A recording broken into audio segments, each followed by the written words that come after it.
제가 SNS 중에 페이스북이라는 것을 하고 있습니다. 제가 글을 쓰는 건 딱 두 가지예요. 다음 주 설교 안내하고 산에 갔다 온 거 두 가지만 합니다. 물론 제가 친구 맺은 사람도 있고 또 친구 맺지 않은 사람도 페이스북에 뜨니까 그냥 자연스럽게 읽게 되는 경우가 있는데, 그 중에 하나 만나본 적도 없고 그 사람 글에 댓글을 달아본 적도 없고 그 사람이 저에게 아는 척을 해본 적도 없는데, 그냥 어느 분이 종종 글을 재밌게도 쓰고 이런저런 이야기를 올려서 제가 자주 들여다보고 읽는 여성분이 한 분이 있습니다. 제주도에서 귤 농장을 하시는 분이세요. 사람들이 그 농장에 방문해서 귤 따기 체험도 하고 귤이 많이 달려있는 나무들 사이에서 사진을 찍기도 하고 이제 그런 것들을 올려주어서 제가 소식을 봅니다. 얼마 전에 그분이 글을 하나 썼는데 이런 내용이었어요. 서울에 사는 어떤 여자분이 며칠 뒤에 제주도를 가서 그 귤 농장을 방문을 하고 귤나무를 배경으로 사진을 찍고 싶다라는 예약 전화였습니다.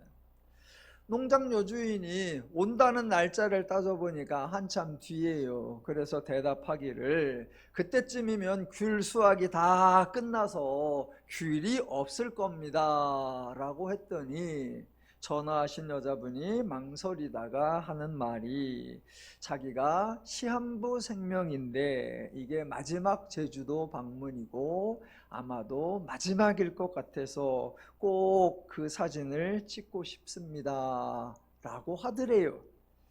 이 농장 여주인이 잠깐 정적이 흐른 후에 그 여자에게 이렇게 말했답니다. 우리 모두는 다 시한부 생명을 살고 있다. 오늘 농장 일 끝나고 퇴근하다가 내가 삶을 마감할 수도 있다. 너무 낙심하지 말고 감사하며 살자. 당신이 농장을 방문한다면 귤나무 하나에서는 귤을 수확하지 않고 남겨두겠다. 우리 집 귤은 맛있는 귤이고 동네에서 건강한 귤, 장수하는 귤이라고 소문이 나 있으니까 와서 귤도 따고 귤도 먹고 우리 힘내서 행복하게 살자 라고 통화를 했답니다. 그런 글을 올렸어요. 그 글을 올라오고 나니까 댓글들이 달리는데, 첫날에 뭐 10개, 30개, 50개 그러더니 둘째 날에 200개, 300개 댓글이 쫙 달려요.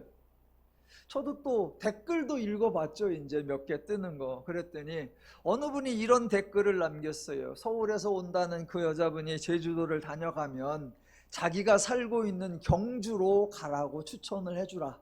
그러면 자기가 그 여인을 모셔서 재워주고 먹여주고 다 해서 좀 쉴 수 있도록 해주겠다. 안내를 해줘라. 그런 댓글이 붙어 있고, 또 어떤 분은 농장 여주인의 계좌에 입금을 해주고는 그 여성분이 오면 귤을 듬뿍 담아 주어서 만난 귤을 맛있게 먹을 수 있도록 해주라 라고 하는 댓글도 있고, 또 어떤 분은 이렇게 도와주겠다 저렇게 도와주겠다라는 댓글이 계속 달렸습니다.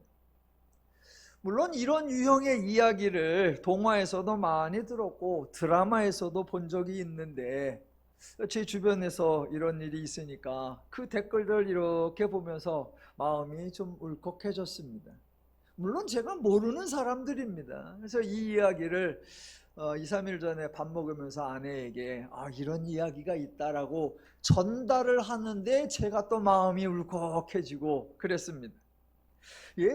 사람들이 이렇게 서로를 도와주려고 애를 쓰고 있습니다.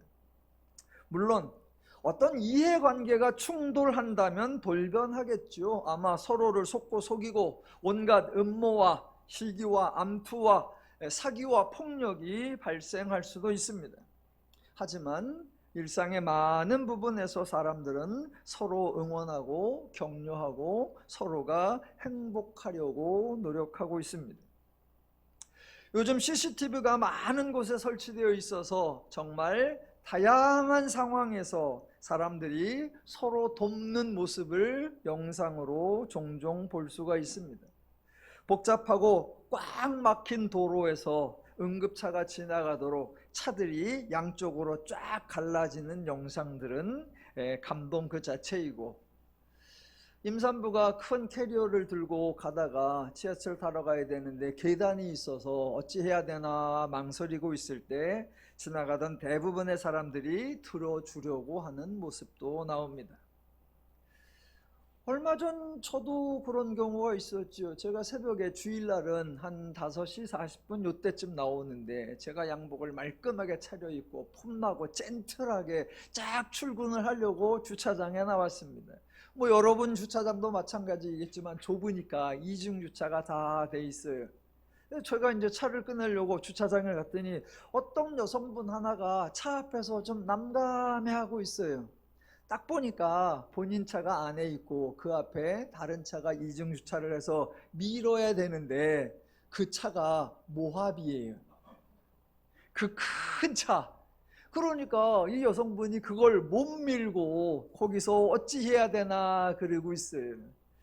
자상하고 친절한 제가 또 가서 생전 처음 보는 알지도 못하는 여성을 위하여 그 무거운 모하비 차를 양손에 먼지를 묻혀가면서 쫙 밀어주어서 나갈 수 있게 해주니까 그분이 저에게 고맙다고 여러 번 인사를 했습니다. 아름다운 미담이죠? 예, 아마 여러분도 그런 배려를 해보신 경험이 있으실 거고 또 여러분도 그런 배려를 받아보신 적도 있으실 겁니다. 예, 사람들은 서로의 행복을 위해서 가능한 한 상부상조하면서 살아가고 있습니다. 인간들이 그렇게 살아가고 있는데 인간을 사랑하신다는 하나님이 인간을 심판하고 저주하고 징계하신다면 말이 됩니까?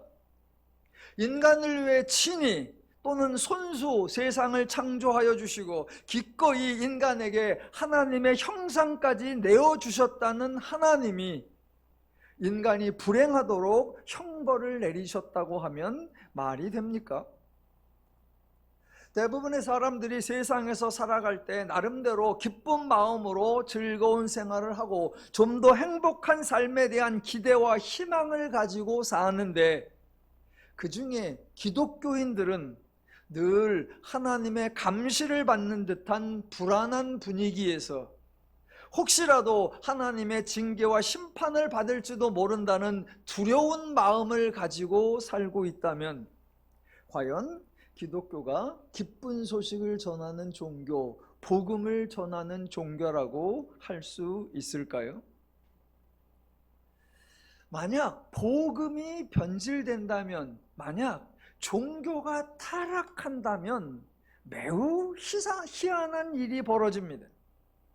평상시에 아무도 상상하지 않았던 일이 너무나 담대하게 발생하고 어느 누구도 그런 것을 예상하지 않았던 일들이 너무나 뻔뻔하게 자행되고 비상식적인 일, 비인격적인 일, 비인간적인 일들이 서슴지 않고 실행됩니다.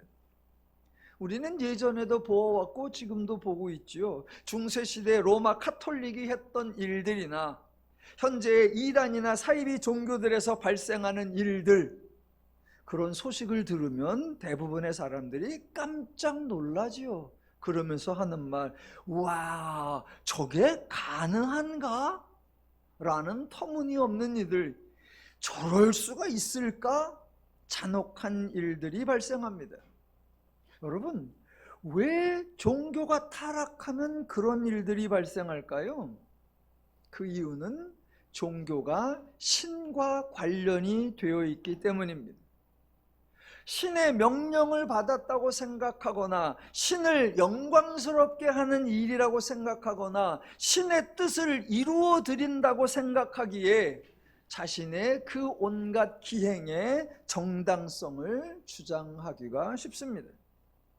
모든 것을 신이 계획하고 신이 진행하고 있는 것이고 그 신이 특별히 자기에게 나타났고 특별히 자기에게 말씀을 하셨다라고 주장을 하면 막아설 재주가 없습니다. 그런 행동을 하는데 주저함이 없고 망설임이 없고 갈등이 없고 고민이 없습니다. 도리어 아주 용감해지고 아주 대담해지고 아주 성스러운 일을 행한다는 자부심이 생겨나고 남들이 하지 못하는 특별한 일을 하고 있다는 자신감에 충만해집니다. 그들에게 부탁을 해보죠. 자초지종을 좀 설명해 달라고. 어떻게 시작해서 어떻게 진행되고 있고 결국 어떻게 될 것인지 좀 알려달라고 물으면 이거는 신의 비밀입니다 라고 해버립니다. 그러면 내용조차 파악할 수가 없습니다. 그저 당사자만 은밀한 신의 뜻을 알고 행하고 그런 신의 대리자가 되어 자신의 행동을 정당화시켜버리는 것을 어찌 해볼 수가 없습니다. 그래서 종교의 타락은 아주 무서운 겁니다.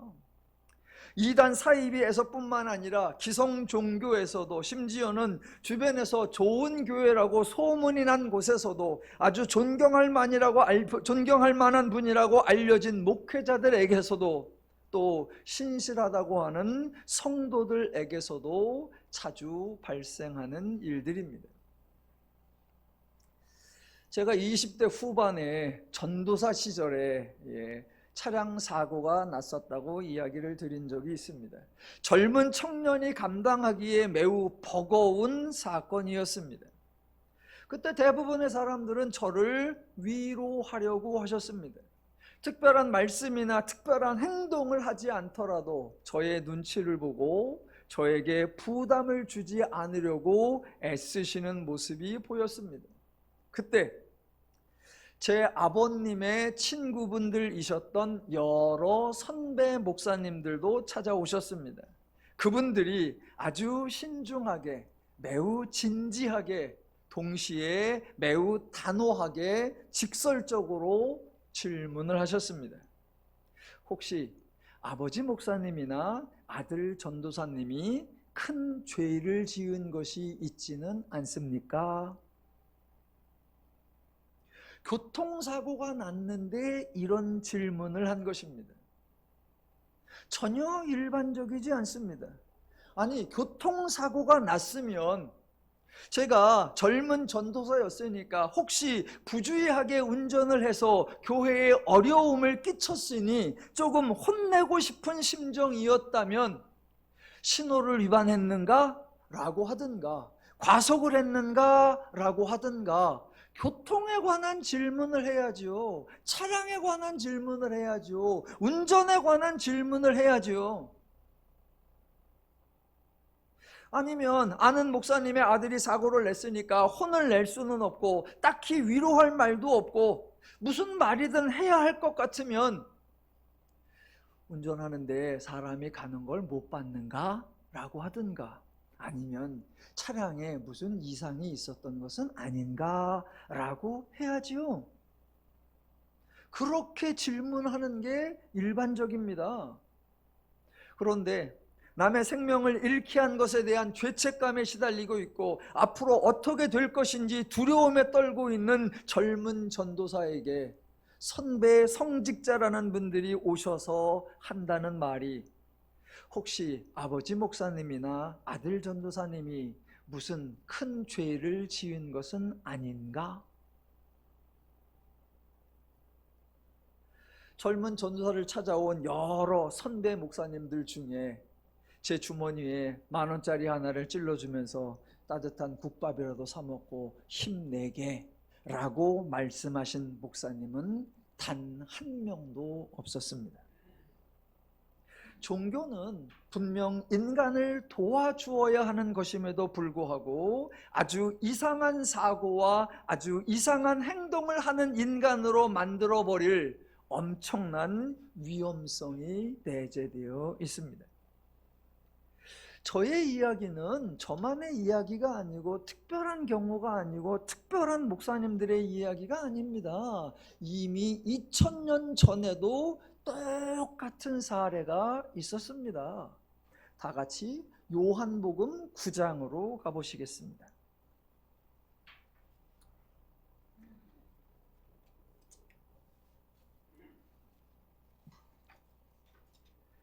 요한복음 9장입니다. 1절. 요한복음 9장 1절. 예수께서 길을 가실 때에 날 때부터 맹인된 사람을 보신지라. 제자들이 물어 이르되 랍비여, 이 사람이 맹인으로 난 것이 누구의 죄로 인함이니까? 자기니까 그의 부모니까? 깜짝 놀라셔야 합니다. 이 질문을 한 사람이 유대교 제사장이 아니고 유대교의 율법사나 서기관이 아니고 예수님의 제자들입니다.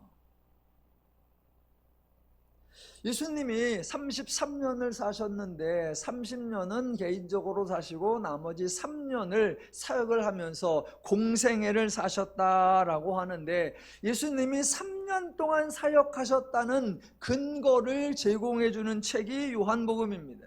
유대교에는 세 가지 절기, 유월절과 오순절과 장막절이 있습니다. 요거를 매년 한 번씩 하는 건데, 자, 요한복음에 예수님이 유월절을 3번 지냈다라는 얘기가 있어서 예수님이 3년 동안 사역을 하셨구나라고 우리가 알 수 있는 거예요.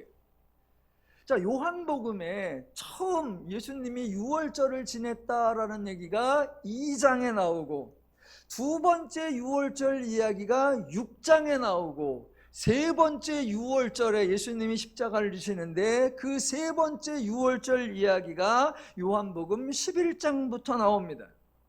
자, 2장의 첫 번째 유월절, 6장의 두 번째 유월절, 11장의 세 번째 유월절이니까 지금 본문이 요한복음 9장입니다. 9장이면 이미 유월절을 2번 지난 거예요. 이 말은 제자들은 예수님과 2년 이상 동행을 했다라는 이야기입니다. 제자로 부름을 받고 허다한 예수님의 이적과 기적을 보고 그 모든 이적과 기적이 유대교와는 전혀 다르게 오직 하나님의 은혜로 진행되고 있다는 것을 2년 이상 본 거예요. 예수님은 단 한 번도 병자들이나 귀신 들린 자들에게 너는 무슨 죄를 지었느냐, 아니면 집안에 누가 죄를 지었기에 네가 병자가 되었느냐, 네가 귀신이 들렸느냐 라는 질문을 단 한 번도 하신 적이 없는 걸 2년 넘게 옆에서 확인했었습니다. 팔복에 대한 예수님의 설교도 들었고 산상수훈도 직접 들었고, 천국은 이와 같으니라고 하는 천국 비유도 들었고 하나님 나라의 복음도 수도 없이 들었습니다. 기존의 유대교의 방식이었다면 자신들은 제자가 될 가능성이 0%였다는 거 알고 있고, 더 나아가 예수님이 자신들에게 권능을 주어서 자기들이 나아가 직접 병자들의 병도 고치고 귀신을 쫓아내기까지 한 적이 있습니다. 그런 경험을 다 하고 나서 지금 요한복음 9장이에요. 그 시점인데 그렇게까지 해놓고도 자기들 앞에 있는 맹인을 보고 한다는 말이, 이 사람이 맹인으로 난 것이 누구의 죄로 인함이니까? 자기니까 그의 부모니까 입니다. 예수님에게 2년 이상 복음을 들은 것보다 유대교에서 수십 년 동안 율법을 들은 것이 더 각인이 되어 있었던 겁니다. 왜냐하면 예수님이 말씀하시는 복음은 오직 예수님만 말씀하실 뿐이고, 예수님이 실행하시는 은혜는 오직 예수님만 베풀어 주실 뿐입니다. 대신 유대교에서 가르치는 계명은 유대교에서도 그렇게 가르치고, 로마의 관료들도 그렇게 가르치고, 그냥 동네의 어르신들도 그렇게 가르치고 있습니다. 유대교에서 실행하고 있는 제도는 유대교에서도 그렇게 실행하고 있고, 로마의 총독부에서도 그렇게 시행하고 있고, 로마 군대에서도 그렇게 시행하고 있고, 주변에 있는 대부분의 단체나 기관들에서도 다 그렇게 실행하고 있습니다.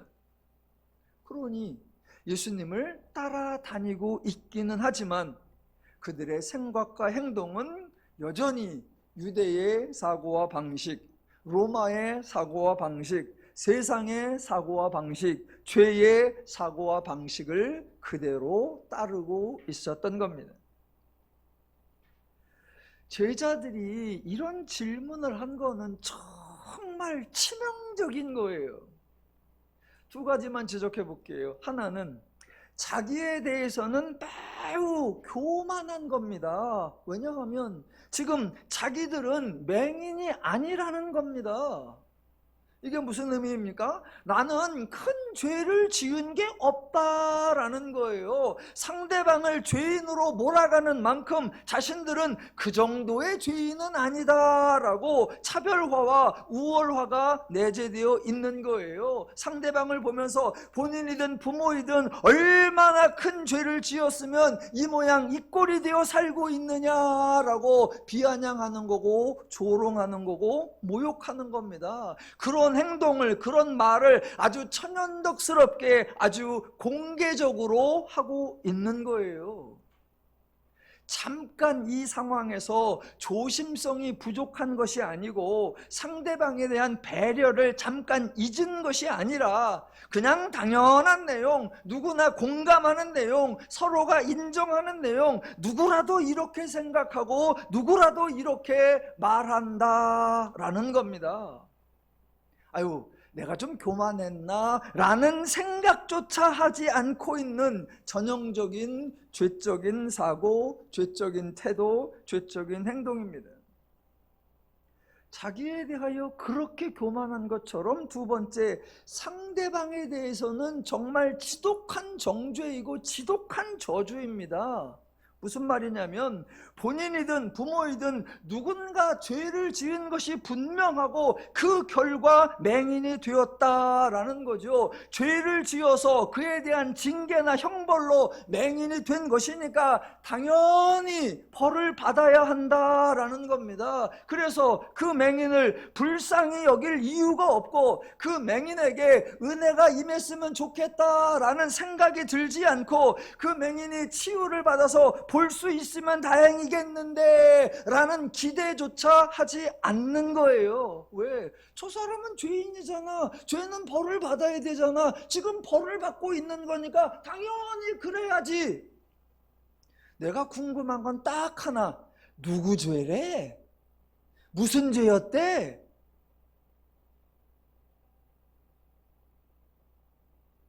그러니까 예수님이 죄인의 집에 가기도 하고 죄인들과 어울리기도 하고 죄인들과 함께 식사하기도 하면 사람들은 아, 예수님은 참 관대하신 분이고 예수님은 참 친절하신 분이고 예수님은 참 호의인이시구나 라고 생각하는 게 아니라 예수는 참 희한한 양반이네 이렇게 여기기에 뿐입니다. 종교의 타락이 인간의 사고와 인간의 자세와 인간의 태도를 얼마나 망가뜨릴 수 있는지 확인이 될 수 있는 구절이에요. 물론 요즘에는 정말 많이 줄어들었는데 그런데 지금도 종종 이게 유튜브나 이런 데 또는 글 올리는 걸 보면 약간 어르신들 목사님들 중에 매우 불편한 글들이 여전히 많아요. 목회를 하는데 어느 장로가 나를 그렇게 못살게 굴고 나에게 그렇게 덤벼들었다. 그러더니 그 장로가 어느 날 가다가 교통사고가 났다. 자기한테 대들어서 벌 받았다는 거예요. 목회를 하는데 어느 권사가 사사건건 반대를 하고 사사건건 그렇게 괴롭히더니 그 권사 남편 사업장에 불이 났다. 그 글을 왜 올리냐고. 그런 말을 왜 하냐고. 물론 그 뒤에 생략되어 있는 말이 있죠. 나한테 덤비면 큰일 나. 여러분 그런 생각을 해서도 안 되고 그런 반응을 보여서도 안 되고 그런 말과 태도를 전혀 드러내서는 안 됩니다. 이런 어처구니 없는 사고와 태도와 자세와 행동이 어디서부터 시작되었을까요? 바로 창세기 2장과 3장입니다. 하나님이 인간이 죄를 지으면 벌을 내리기로 정하셨다라고 주장을 합니다. 그래서 인간이 죄를 지으면 벌을 받아야 한다고 주장합니다. 도리어 세상에서는 누가 조금 잘못해도 에휴 그냥 한번 넘어가, 그냥 덮어줘, 이해해 라고 말할 수 있습니다. 그런데 기독교는 안 된다고 합니다. 왜 안 되느냐? 그러면 하나님의 공의가 무너진대요. 하나님의 공의를 유지하기 위해서 하나님은 벌을 내리셔야 한다고 사람들이 주장합니다. 이게 얼마나 어이없는 주장이에요. 아니, 인간이 하나님을 배려하고 하나님을 보호하기 위해서 다른 인간을 사지로 몰아넣는 주장을 합니다. 이게 인간이 할 말이고 이게 인간이 할 태도입니까? 그렇다고 반대로 하자는 건 아니죠. 인간을 보호하기 위해서 하나님을 버리거나 하나님을 왜곡시키고 하나님을 변질시키자라고 주장해서는 안 되죠. 대신 바로 잡아야 합니다. 애초에 하나님은 인간을 이렇게 힘들게, 인간을 이렇게 어렵게, 인간을 이렇게 부담되게, 불편하게, 불행하게 만드시는 분이 아니다라는 사실을 바르게 알아야 합니다. 그래서 기독교에서 아주 소중히 여기는 것 중에 하나가 바르게 알아라예요. 하나님을 바르게 알고, 인간에 대해 바르게 알고, 진리에 대해 바르게 알고, 세상에 대해 바르게 알고, 인생에 대해 바르게 알아야 한다라는 겁니다. 그때 하나님은 인간에게 너희가 알아내라 라고 하는 게 아니라 하나님이 알려주세요. 그렇게 알려주려고 하나님이 말씀하시고 하나님이 일하시고 하나님이 사역하는 것이고, 하나님이 그렇게 일하시고 알려주고 보여주면 인간이 할 일은 딱 하나죠. 보여주면 보면 되고, 들려주면 들으면 되고, 경험하게 하면 경험하면 되고, 그래서 보고 듣고 경험하며 이해하고 배우고 알아들으면 되는 겁니다. 그래서 하나님은 알려주시고 아는 것을 행하라, 알려주시고 아는 대로 행하라 라고 하세요. 제가 여러 번 반복하는데, 하나님은 인간에게 일단 해봐라, 잘 모르지만 도전해봐라, 어떻게 될지는 나중에 결과가 나와봐야 아는 것이니까 우선 시도해봐라, 한번 믿고 해봐라, 이런 말씀하지 않으십니다. 모르면서 일단 하는 거, 그게 믿음이다 라고 하지 않습니다. 너희의 믿음을 보이라 라고 요구하지 않습니다. 이해가 안 되는 것을 믿으라고, 참아지지 않는 것을 인내하라고, 일할 마음이 없는 것을 충성하라고, 감사할 것이 없는데 감사하라고, 고맙지도 않은데 찬양하라고, 우리 하나님은 그렇게 억지를 부리지 않으십니다. 인간이 불확실한 가운데 행동하라고 선동하지 않고 너희 믿음이나 신앙을 증명해 보라고 하지도 않습니다. 너희가 그렇게 하면 하나님이 상을 줄 거야 라고 미끼를 던지지도 않습니다.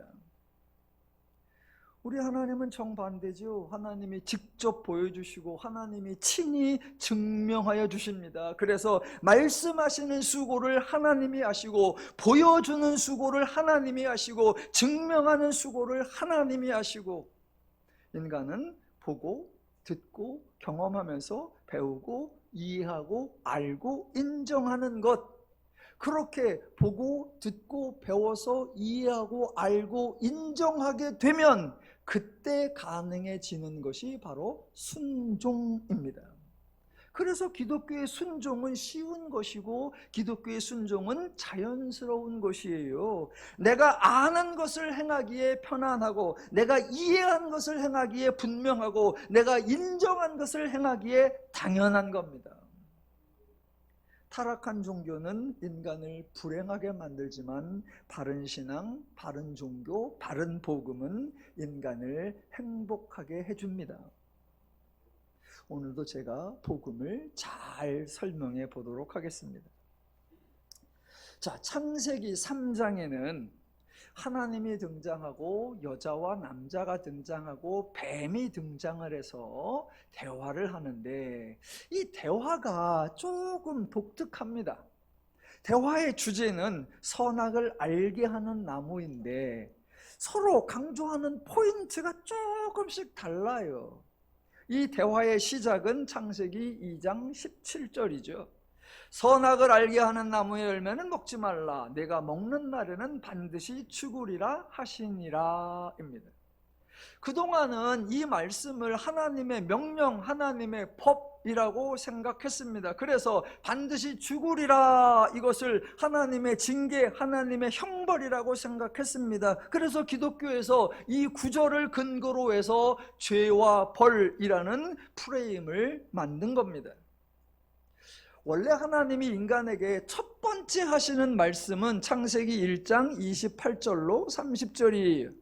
제가 말씀드린 대로 하나님이 인간에게 복을 주시며 이르시되, 하나님이 인간에게 말씀하신 그게 첫 번째 말씀인데 기독교에서는 그 말씀을 문화명령이라고 합니다. 창세기 1장 28절로 30절을 읽어보면 너희가 이것을 어기면 이라는 불순종을 의미하는 표현이 없고 죽으리라 이런 징계, 형벌, 처벌을 의미하는 내용이 없습니다. 그래서 신학자들이 고상하게 문화명령이라고 할 뿐 하나님의 규정이다, 하나님의 계명이다, 하나님의 법이다 라고 말하지는 않았습니다. 그런데 동일한 하나님이거든요. 속성이 똑같고 성품이 똑같고 인간을 사랑하는 것이 똑같고 인간에게 복을 주시는 것이 똑같은 하나님인데 그 똑같은 하나님이 하시는 말씀을 사람들이 전혀 다르게 받아들인 게 2장 17절이에요. 거기에서 오해가 시작되고 왜곡이 시작되는데 근거가 반드시 죽으리라. 사람들은 이 죽으리라 라는 표현에 몰입한 거예요. 하나님이 말씀하신 죽으리라, 이것을 말 그대로 죽음, 즉 인간의 생명이 멈추는 사망으로 인식한 겁니다. 읽으면서 너무나 단순하게 하나님이 말씀하셨는데 그 말씀에 불순종하니까 하나님이 가장 큰 징계로 인간에게 죽음이라는 큰 벌, 인간의 죽음이라는 최종적인 형벌을 내리신다라고 생각한 거예요. 하지만 창세기 2장 16절 17절에 명령이란 표현 나오지 않고 계명이라는 표현 나오지 않고 법이라는 표현 나오지 않습니다. 당연히 심판이라는 표현 나오지 않고 징계, 처벌, 형벌이라는 표현 나오지도 않습니다. 그런데 사람들이 그 짧은 구절 하나 가지고 하나님의 법, 불순종, 죄, 벌이라는 제도, 구조를 만들어낸 거예요. 제가 누누이 설명드리는 바 하나님의 성품에 근거해서 하나님의 말씀이 무슨 뜻인지 이해를 해야 되는데 세상에서 익숙한 제도와 방식에 근거해서 하나님의 말씀을 왜곡시켜 버린 거예요. 자, 창세기 2장 17절에서 하나님이 그런 말씀을 하셨고 이제 3장에 넘어가서 여자와 남자가 모두 선악을 알게 하는 나무의 열매를 먹었습니다. 그런데 사람들이 예상하는 것과는 다르게 선악을 알게 하는 나무의 열매를 먹었는데 그날 그 자리에서 그 즉시 죽지 않았습니다. 그러니까 그동안 사람들이 생각했던 먹으면 죽으리라 라는 생각이 잘못됐구나 라는 게 밝혀진 거예요.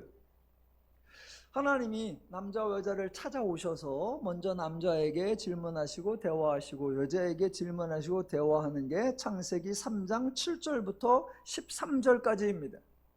그러면 하나님이 와서 남자에게 대화하실 때 야, 먹으면 죽여버린다고 했지?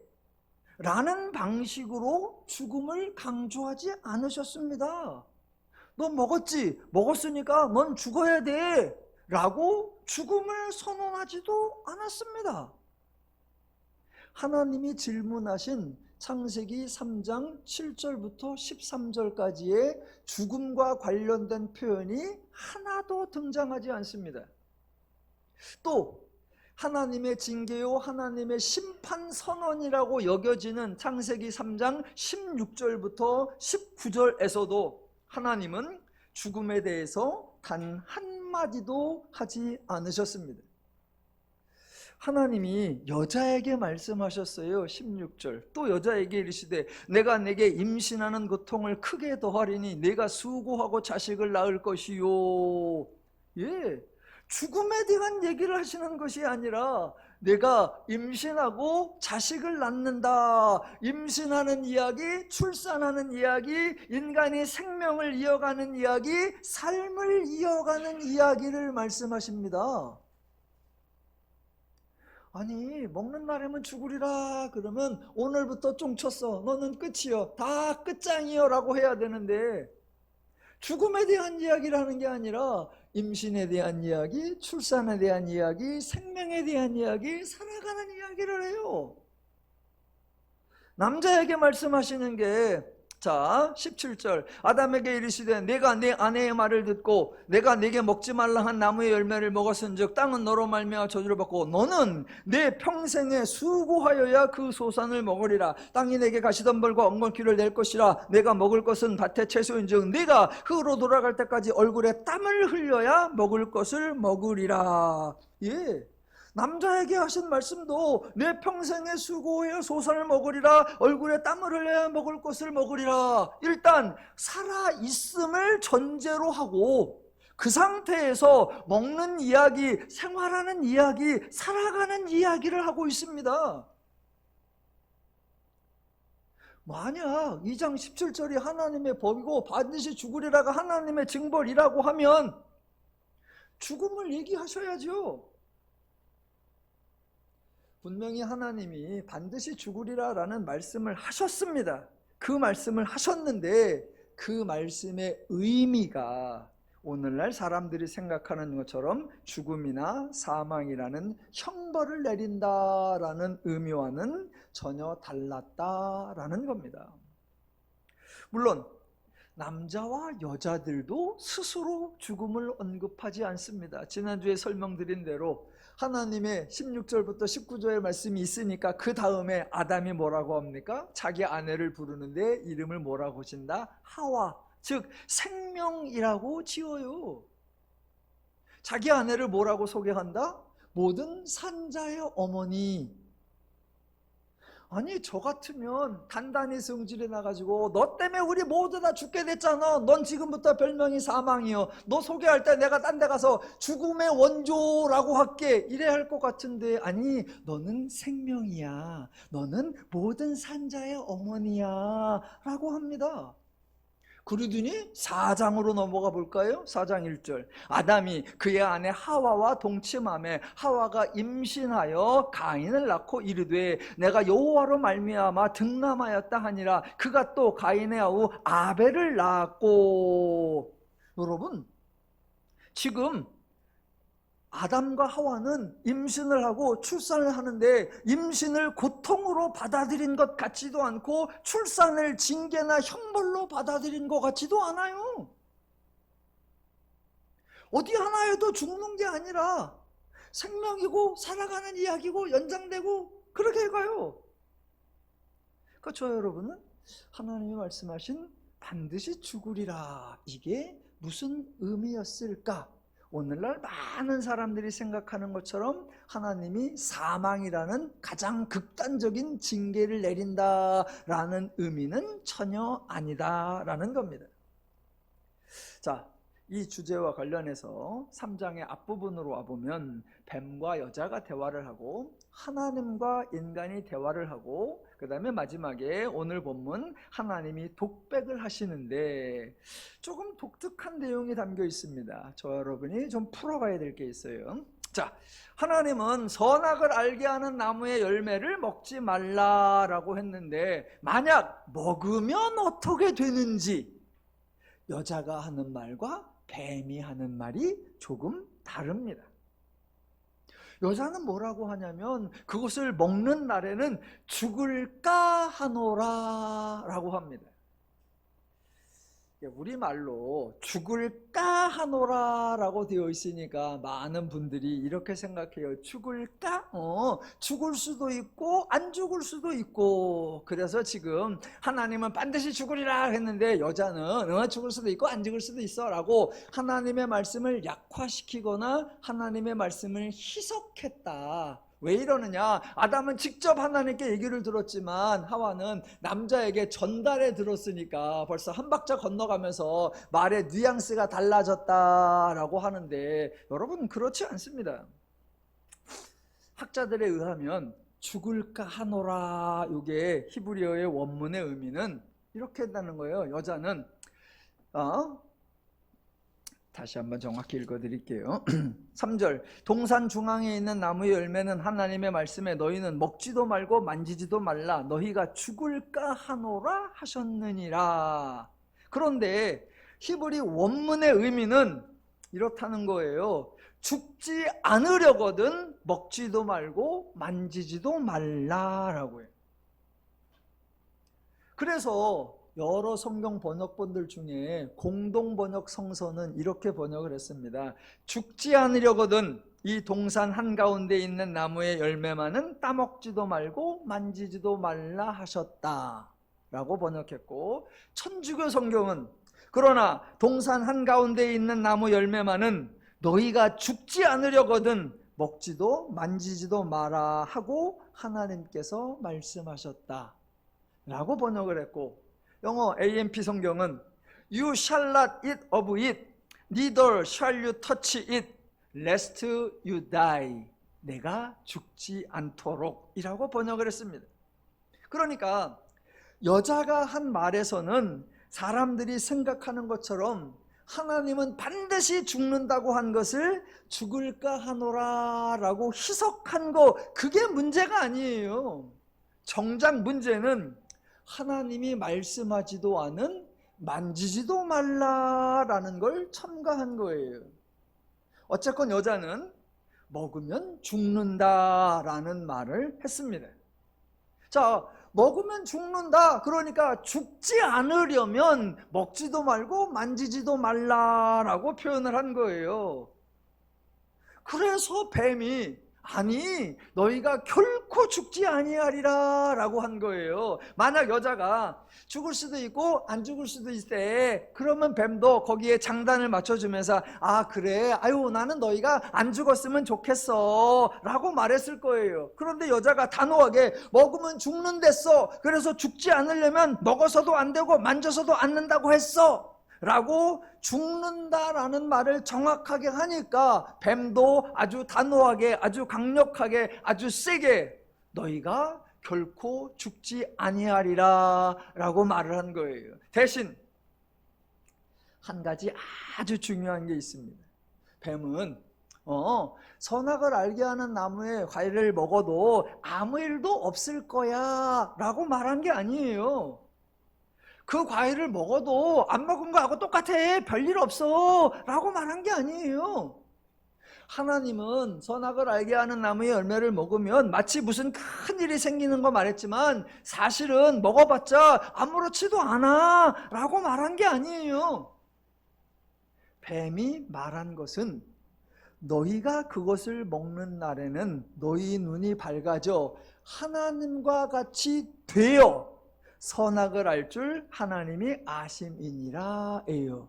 뱀이 한 말 중에 가장 중요한 포인트는 되어예요. 되어. 너희가 먹는 행동을 하면 무엇인가 된다, 먹는 행동을 하면 무엇인가 바뀐다, 먹는 행동을 하면 무엇인가 달라진다, 먹는 행동을 하면 무엇인가 바뀐다, 너의 행동을 하면 어떤 결과가 만들어진다, 네가 행동을 하면 뭔가가 된다 라고 한 거예요.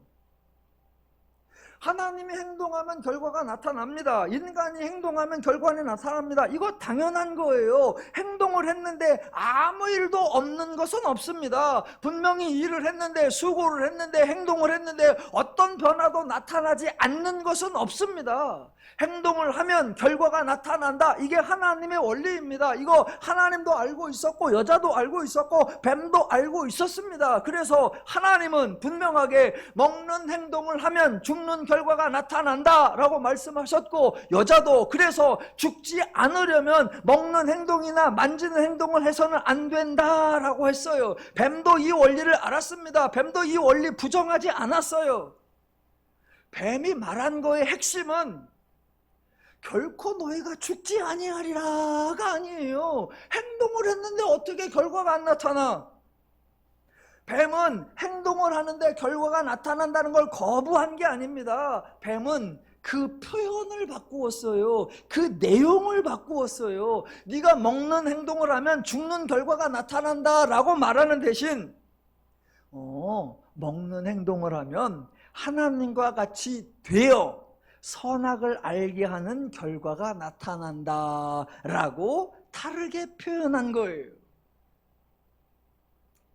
인간이 선악을 알게 하는 나무의 열매를 먹었는데 그 즉시 그 자리에서 죽은 것이 아니라고 했습니다. 이거는 죽지 않았다라는 의미가 아니라 죽었다라는 성경의 표현이 우리가 일상에서 쓰는 의미와는 다르다라는 겁니다. 그거를 하나님의 표현으로 하면 먹으면 죽는 결과가 나타난다 이고, 뱀의 표현으로 하면 먹으면 하나님과 같이 되어 선악을 알게 하는 결과가 나타난다 입니다. 그래서 오늘 본문 3장 22절에 하나님도 이렇게 말씀하시죠. 여호와 하나님이 이르시되 보라, 이 사람이 선악을 아는 일에 우리 중 하나같이 되었으니 입니다. 인간은 먹는 행동을 했고 그 결과로 되어 또는 되었으니 바뀌었고 달라졌고 변화된 게 나타난 겁니다. 그러니까 저와 여러분은 과연 뱀이 말한 되어가 어떻게 되었다는 건가? 하나님이 말씀하신 되었으니가 무엇이 되었다는 말인가? 그거를 파악해야 한다라는 거예요. 마지막으로 하나만 더. 자, 인간이 행동을 하면 행동에 의한 결과가 나타난다고 했습니다. 그러니까 그 행동에 따라 하나님이 별도의 징계를 내리거나 추가로 형벌을 내릴 이유가 전혀 없습니다. 우리는 자꾸 행동을 하면 그냥 그대로 있는 줄 알아요. 그 다음에 하나님이든 하늘이든 신이든 제3자가 개입해서 그걸 보고 저놈이 선한 일을 했네? 얘따 이쁜 떡 하나 주자. 저놈이 악한 일을 했네? 얘따 벌 하나 주자. 라고 행동과 결과가 분리되어 있고 중간에 제3자가 끼어든다고 생각해요. 그 3자를 늘 하늘이다 또는 신이다 라고 하죠. 성경은 아니에요. 인간이 행동을 하면 결과가 나타나게 돼 있어. 하나님이 굳이 개입을 해서 얘따 상이다, 얘따 복이다, 얘따 형벌이다, 얘따 저주다 그렇게 하실 이유가 없다는 거예요. 그게 성경의 원리예요. 자, 그거를 보여주는, 그거를 설명해주는 한 구절이 오늘 3장 22절 중간부에 나옵니다. 자, 그가 그의 손을 들어 생명나무 열매도 따먹고 영생할까 하노라 하시고. 자, 사람들이 여자가 한 말 중에 죽을까 하노라 라고 하니까 그거는 죽을 수도 있고 죽지 않을 수도 있어 라는 의미다 라고 오해를 했단 말입니다. 만약 죽을까 하노라, 이게 죽을 수도 있고 죽지 않을 수도 있고 그건 달라 라는 방식으로 만약 이해를 해버리면 지금 하나님이 말씀하신 영생할까 하노라, 이것도 영생을 할 수도 있고 영생을 안 할 수도 있는 거 아닌가 라고 받아들여도 되는 게 되어버립니다. 전혀 그렇지 않습니다. 지금 여자가 말한 죽을까 하노라에 대한 히브리어의 문장 구조와 영생할까 하노라 라고 하신 하나님의 말씀의 히브리어의 문장 구조가 똑같습니다. 그러니까 지금 만약 하와가 생명나무의 열매를 따먹었다, 그럼 어떻게 된다? 그 행동에 의한 결과가 나타나는 거예요. 생명나무의 열매를 따먹었더니 일단 따먹기를 했는데 영생할까? 영생을 할 수도 있고 영생은 안 할 수도 있는 게 아니라 따먹으면 영생하는 것입니다. 하나님은 애초에 생명나무에 대해서는 별도의 말씀을 하신 게 없습니다. 다른 나무들에선 그랬었죠. 채소와 씨 맺는 나무들을 너희에게 다 줄 테니까 너희가 마음껏 먹어라. 원하는 대로 먹어라. 먹을 수 있는 만큼 먹어라. 먹고 싶은 만큼 먹어라. 다 먹어라 라고 하셨어요. 그러니까 생명나무도 그 나무들 가운데 포함되어 있는 겁니다. 만약 아담과 하와가 생명나무의 열매를 먹는다, 그럼 하나님이 아이고 너희들이 내가 먹으라고 한 것을 마음 놓고 먹으라는 걸 이렇게 잘 먹었구나 라고 하나님이 상을 주는 거 아니에요. 너희가 생명나무를 먹었어? 왜 먹었어? 하나님이 벌을 주는 게 아니에요. 먹는 행동을 하면 먹는 행동의 결과가 나타납니다. 그래서 하나님의 별도의 상이나 벌 없습니다. 앞서 여자가 말한 먹지도 말고 만지지도 말라 너희가 죽을까 하노라, 그거의 원래 의미는 죽지 않으려거든 만지지도 먹지도 마라, 너희가 먹으면 죽는다라는 의미였습니다. 생명나무에 관련된 영생할까 하노라, 이것도 똑같은 거예요. 너희가 먹으면 영생한다. 그러니까 하나님의 입장에서 저들이 영생하지 못하도록 따먹지 못하게 막아야 한다라는 거였어요. 왜? 그들이 선악을 알게 하는 나무의 열매를 먹고 지금 무엇인가 되었으니 바뀌었고 변화되었고 달라졌고 새로워졌다는 거예요. 그 상태에서 생명나무를 먹으면 그 상태가 영생토록 지속될 거니까 그렇게 되지 않도록 막아서야 한다. 왜? 그래야 고쳐낼 수 있고 그래야 변화시킬 수 있고 그래야 회복할 수 있고 그래야 구원할 수 있으니까.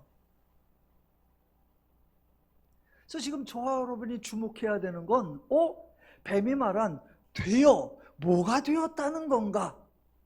하나님이 말씀하신 되었으니 뭐가 되었다는 말인가? 예, 그래서 이번에도 생명나무를 먹는 것과 관련하여 먹는 행동을 하면 그에 대한 결과가 따를 뿐이지 따로 하나님이 벌을 주시는 것은 없습니다. 세상에서의 신들은, 대부분의 모든 신들은 한쪽의 상과 한쪽의 벌을 가지고 이걸로 인간들을 좌우하고 인간들을 통치하고 인간들을 지배합니다. 그래서 사람들이 권선징악을 할 때마다 신이 다 보고 있어 하늘이 노할 거야 하늘을 빙자합니다. 그러면서 하나님도 그러셔. 하나님은 인간의 생사 화복을 주관하셔서 네가 행한 대로 갚아주셔 라고 합니다. 아니요. 그러면 하나님과 염라대왕이 다를 바가 없고 그러면 하나님과 바알이 다를 바가 없습니다. 우리 하나님은 결코 그런 존재들과 같지 않습니다. 하나님은 인간을 사랑하시고 하나님은 인간을 도와주시는 좋으신 하나님, 고마우신 하나님이십니다. 우리 하나님은 죄인을 불쌍히 여기시고 불행한 자를 긍휼히 여기시고 연약한 자를 위로하시는 좋으신 분입니다. 인간이 악을 행하여 악의 결과를 당하고 인간이 죄를 행하여 죄의 결과를 당하여 어렵고 힘든 생활을 하고 있을 때 거기에 엎친 데 덮친 격으로 하나님까지 나서서 징계와 형벌을 추가하는 그런 잔인한 분이 절대로 아니십니다. 그러니까 종교의 이름으로 인간을 몰아세우면 안 되고 신앙의 명분으로 인간을 정죄하거나 비난하거나 추궁해서는 안 됩니다. 그래서 다음 주에는 도대체 뭐가 되었다는 건가? 징계를 내리지 않는다면 인간은 어떻게 되었다는 건가? 그러면 그 되어진 인간에게 하나님은 무엇을 하신다는 것인가? 그게 이제 아담과 하와를 에덴 동산에서 내어 쫓으신다. 이게 과연 내어 쫓으시는 건가? 하나님은 인간을 내쫓으시고 그저 하나님이 귀중히 여기는 생명나무를 지키는 일에 몰두하시는 건가? 아니면 정반대로 하나님은 생명나무를 소중히 여기는 게 아니라 저 인간을 보호하고 인간을 살려내기 위한 조치를 하시는 건가? 다음 주에 하나님의 은혜를 살펴볼 것입니다. 우리 더누림의 모든 성도님들은 하나님을 바로 알아 하나님의 마음으로 서로 사랑하고 서로 축복하고 서로 응원하며 함께 행복을 누려 나가야 합니다. 우리 성도 여러분의 삶을 응원합니다. 우리 성도 여러분의 일상을 응원합니다. 더누림교회 모든 성도 누구든지 항상 범사에 하나님의 은혜와 복락을 풍성히 누리며 사시기를 주님의 이름으로 축원합니다. 기도하겠습니다.